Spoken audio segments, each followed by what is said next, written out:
Welcome to the show. My name is Kent Kavestu. I'm your host today for everything you need to know about product marketing interviews. And I'm here today with Daniel Kuperman, who is the head of product marketing at Jira Align at Atlassian.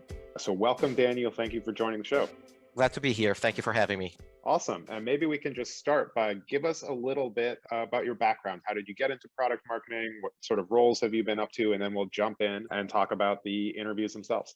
Yeah, sure thing. So I'm currently working at Atlassian, which is a public company. A lot of people in the tech world know Atlassian from the Jira, Trello product lines. Been a user of multiple of those products. Exactly. And yeah, it's a super interesting company. I've been with them now for, 7 or 8 months now. And prior to that, I was with another well-known company in the tech space called Snowflake in the warehousing, one of the biggest IPOs ever. So it was fun times there. Prior to Snowflake, I worked at a series of smaller startups at different stages in growth. And I've seen kind of like what happens from when you're the first PMM all the way when you're part of a much larger PMM organization. So it's been an interesting experience. But I kind of stumbled upon product marketing, and I was doing product marketing before I actually realized what's called product marketing, as many of us. One of those things that kind of just happens. I come more from a technical background, and I worked initially my career as an IT consultant with KPMG. And then I transitioned over after my MBA to more of a marketing role. And that's when I started doing more and more of what people call like positioning and creating product data sheets and working on messaging and competitive and personas and enablement. And suddenly like I was starting like do some research and like, oh, this is called product marketing. Great. That's what I love to do. So it's kind of like one of those, but it's been an interesting road and journey up to where I'm now. Awesome. Great. Well, I feel like that is great background. I think particularly the part about being the first PM to like running larger teams and seeing those different environments, the different skills, what's needed, how things change, and also what stays the same. I'm sure there's some big commonalities between there is a core part of the job that probably stays with you regardless of the size of the company. So let's jump in and just start talking all about interviews. And I want to kick things off and just ask you, when you are sitting down and you're interviewing product marketing candidates, what's one of your favorite questions to ask? And why do you find that question so helpful or revealing or insightful? Yeah. So it's interesting. Early on in my career, when I started hiring people, I started getting too detailed into trying to look at every single thing that a person had on the resume. And 30 minutes is not enough. 1 hour is not enough. You can spend like hours and hours, right? Yeah. And then I learned from the CEO at that company I was working for, was a startup, and he would only ask like 2 to 3 questions of people. And I'm like, oh, those are great questions. And now I've incorporated those as well. So one of the questions he used to ask that I really like is, what are you most proud of having accomplished in your current job? Like if you're moving to another or your previous job. And I like this question because it really makes someone think about what are you most proud of having accomplished. And depending on what they say, you can immediately understand if they're a big thinker, small thinker, if they had an impact, right? And what was it that made them be so proud of that, right? Was it because of big challenge? Was it because of the results, right? So it's kind of like a really good question to start unpacking the resume and the experience of the person.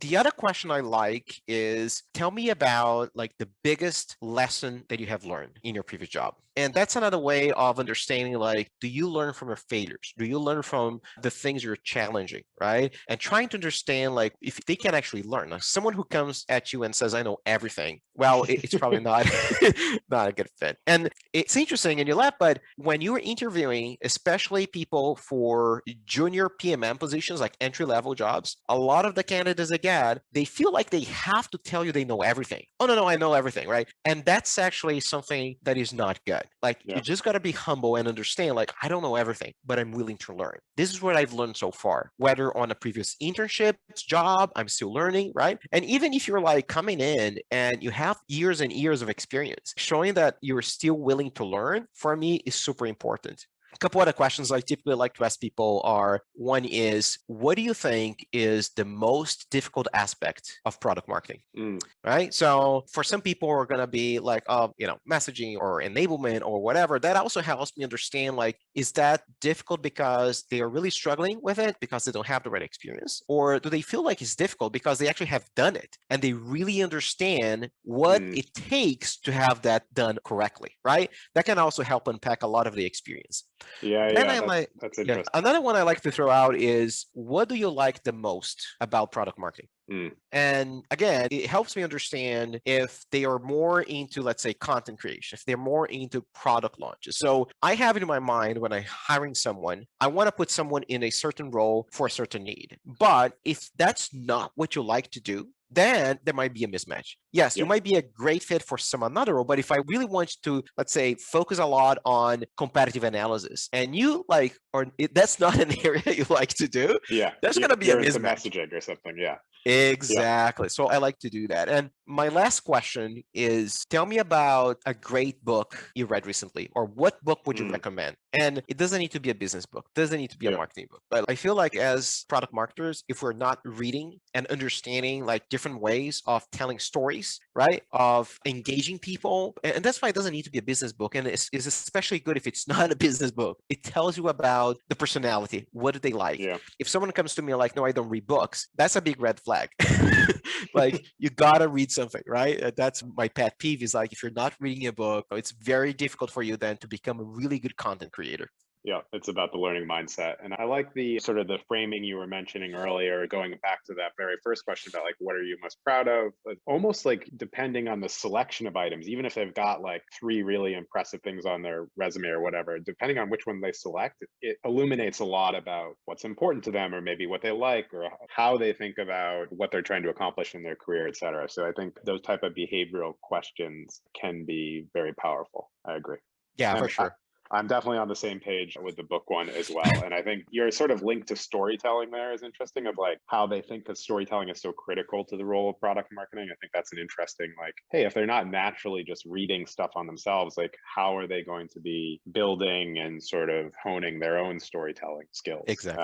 over time? Cool. Okay, let's switch gears a little bit. So talk about some of the questions you like to ask. Tell me about, what are the biggest mistakes that you see candidates making? And you're thinking from the mindset of like, hey, maybe listeners going into product marketing interviews, what are some of the big sort of like red flag type things they should avoid doing at all costs?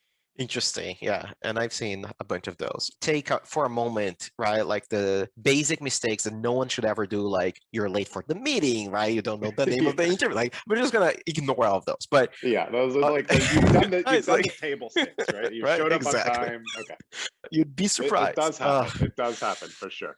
Okay, so a few things I've seen. One is about the role and the company. And I'm not talking about just like, oh, you took a look on the website and you read the job description. Like, it's really like understanding who you're going to work for, right? Who might be people on your team, and becoming prepared with those questions. If at the end of the interview, you're not asking me questions, it means you're not interested or you haven't done your homework. So for larger organizations, it's difficult because there's so many people. But Yeah. still, you should know who is the chief marketing officer, right? Who's the chief sales officer? Like some key positions that you are either going to be interacting with or reporting to, or there are people below them, right? So you should come prepared knowing that this company has the following structure, right? There are the following products. There's the following people. If you know, you should know who is going to be interviewing you and what they've done before coming to the company. It's like basic preparation, but it's really like taking a step further and really understanding like that. And again, that's like what differentiates someone who's super prepared and has that product marketing mentality of coming to the table with the right information to make an impression,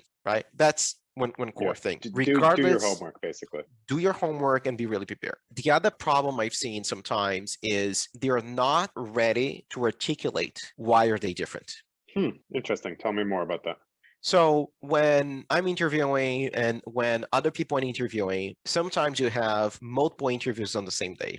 2, 3, 5 interviews, half an hour each kind of thing. At the end of the day, it's like, how do you make sure that the interviewer remembers you? And how do you make sure that they understand how you are different? And again, it comes back to, if you're interviewing for a product marketing position, right? You should make sure that you know how to position not only products, but yourself. And it's tough because it's like selling yourself, right? And how do you position that? And there's a key thing that you can do at the end of the interview, which is, I'm talking to you and say, hey, Kenton, there's one last thing I just want to make sure you understand. I know you're talking to a lot of people, and I'm hoping that it came across during our conversation here that what I think I bring to the table is the following. 1, 2, and 3. If you don't do that, you're just the same as everyone else. And unless there's something during the interview that came across really strong, or your resume highlights like, oh my God, it's a stellar candidate, how can you differentiate yourself from everyone else, right? Got it. So like a big mistake a lot of candidates make is like maybe they know their differentiation, but they don't articulate it clearly. They don't sort of say, here is my USP, my unique like selling prop or unique value prop that like, here's why I'm great for this role. Exactly. Don't Got it. wait for the interviewer to ask you. Like, make sure you highlight that. If you're just waiting for the interviewer to figure that out herself by just reading a resume, or right, like you're just leaving too much to chance. And honestly, unfortunately, I think most hiring managers are really bad at hiring and interviewing people. Like a lot of, especially for the larger companies typically have at least some sort of support where people go through some sort of interviewing guidelines, interviewing tips. Yep. If you're interviewing for a smaller company or a startup, it's kind of very difficult for people to have that knowledge, right? Yeah. Or to have gone through that before. So make their job easier, right? As a candidate, your job is to make the interviewer job easier to hire you. Yeah, exactly. I agree with basically all of that. I think that's good advice. Like you shouldn't wait for the perfect question. Like you should make sure you get your story and you get your pitch basically.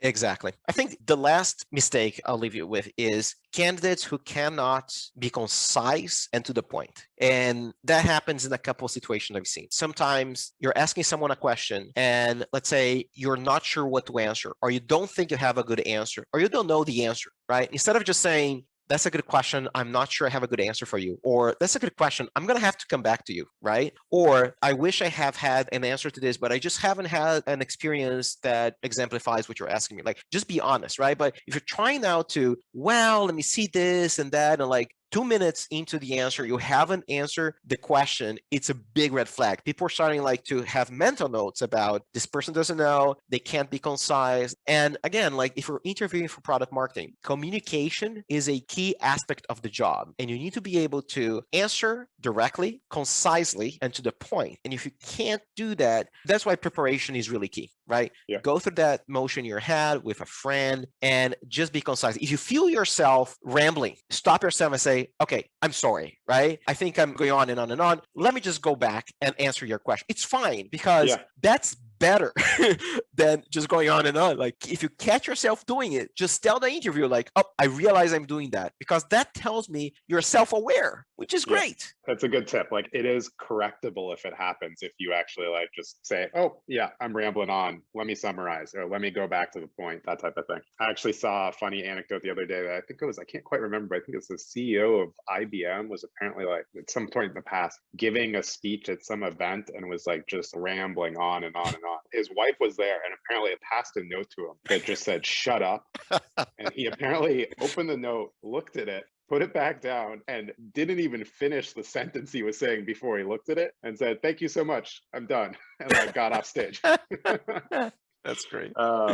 So yeah, don't ramble. That's a good point. Okay, let's go on to the next question. I think you've covered a bunch of good mistakes to avoid. Tell me a little bit about when someone's going through like a product marketing interview panel. Let's say they've gone through like the first phone screen or first hiring manager check, whatever it is, and they're meeting with 3 to 5 people. What are the skill sets that that team or that panelist are trying to suss out? Or in your mind, what are the skills that you're like people should be looking for when they're interviewing your product marketing candidates? At the end of the day, when you all meet, are there certain things that you want to like check the boxes on, like, hey, I think he or she has enough of X or Y, et cetera?